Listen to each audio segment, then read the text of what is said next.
I'm Nick Nanton, and welcome back to Capital Connection here live in Washington, D.C. And I've got some great business experts from all around the world that we bring to this show. I've got just one of those right here with us today, Ms. Angel Shaw. Welcome to the show.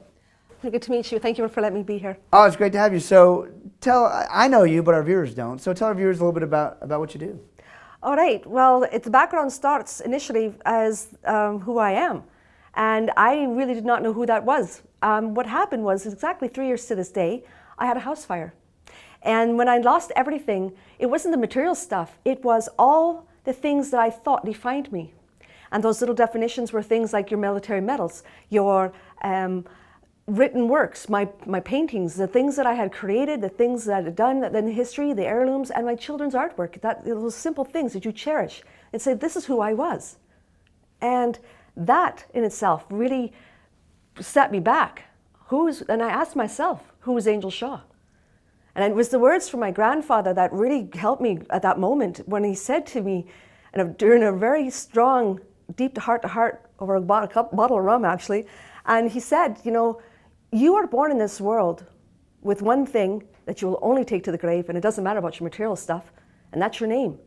So you're going to take that name from your ancestors, you're going to pass it on to your progeny, and now ask yourself, what are you going to do with it? My recommendation, leave a legacy. Very empowering words.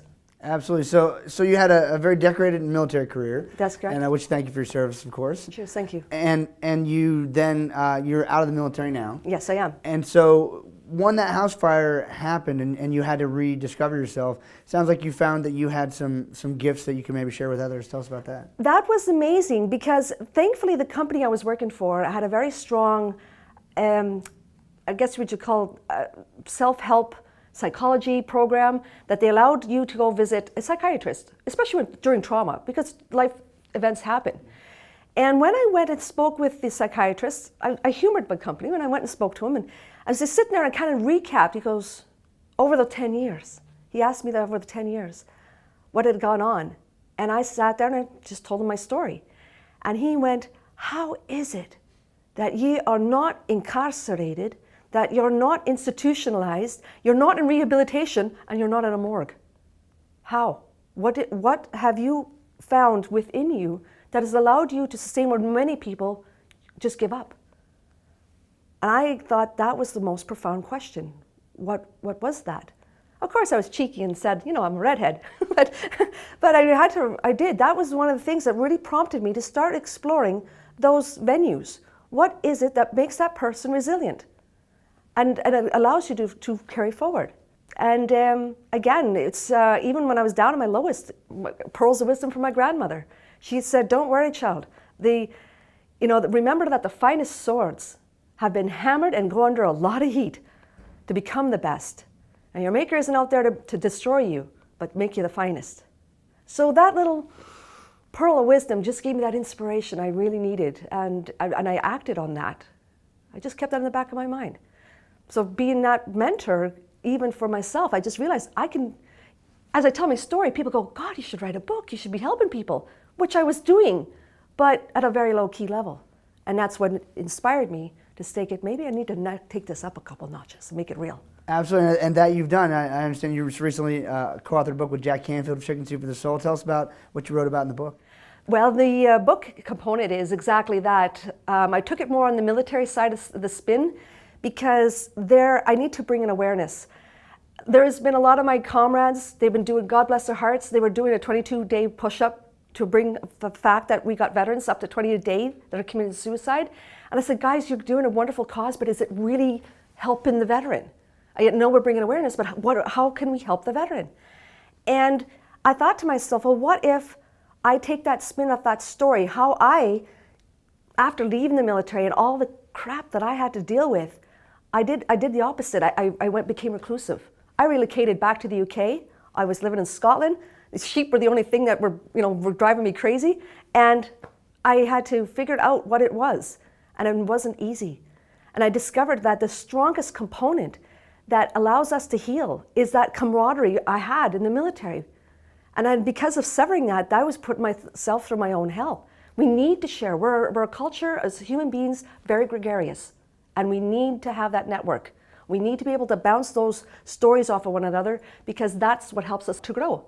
And that's why I decided that PTG, post-traumatic growth, was so important to incorporate as part of my transpersonal coaching program. That's really great, post-traumatic growth. I love that. Now, tell me this. So as you are now helping veterans and you help other people as well. Oh, yes. Tell me how that works. I mean, do you do one-on-one counseling? What do you do for them? How do you help them? It has started out as one-on-one counseling. I was doing a lot of free counseling. I found there was a pretty crazy thing that was occurring with my life. I've always been put into a position of leadership roles. And right from even working as a riding coach to a personal trainer to an occupational safety officer, people would come to you with a problem. Because they obviously, and I don't know why I was honorated as the therapist to come to see, but I was come by natural osmosis, for lack of better terms. And what I found is, even working as, like, for example, a personal trainer, I had one client specifically. She came to me broken. She had a broken back. She was trying to go through rehabilitation. But she all of a sudden opened up and confessed why she was so badly hurt. And it was very traumatic for her. She had an abusive relationship, and her husband did it to her. Unfortunately, that's an area I'm not certified in going to psychology or psychiatry, I should say. But what I did do was hone in the sports and melded it together and brought out her strength again, that give her that confidence. And now, like, we're talking a woman that couldn't take 2 pounds and put them over her shoulders. She was doing 65-pound rows. She had a beautiful light in front of her of like confidence, and just emulated to everyone. And now she's working as a professor at a university for Indigenous and environmental studies at 70. Wow. At 70. So those little motivational components. And then a lot of people started coming out of the woodwork and go, "Thank you for inspiring me. Thank you for inspiring me." And I realized that you need to have that personal connection.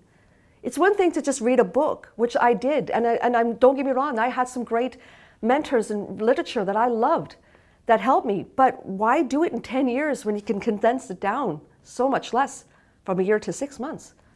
Love that. Now, tell me this. So if you could go back to the day the first day after you were released from the military, you were done doing your service, what would you say to that person that you've learned along the years that would help you get along better, and some others might benefit from that advice as well? Well, you absolutely need that time away. You do need some time away, but you can't let it go too long. It's just like anybody that's been in any workforce. If you wait too long, it's harder to get back.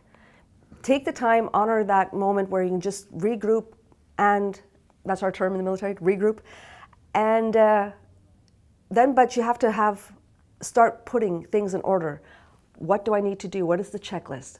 Because everything we did in the military, right from even learning how to walk, was step 1, do this, step 2, do this. For military people especially, they need that again. Because unfortunately, they took all that time conditioning and preparing us to be honed machines that don't think, we react as a unit. And it's just magnificent. If you ever watch like military drill, just precise.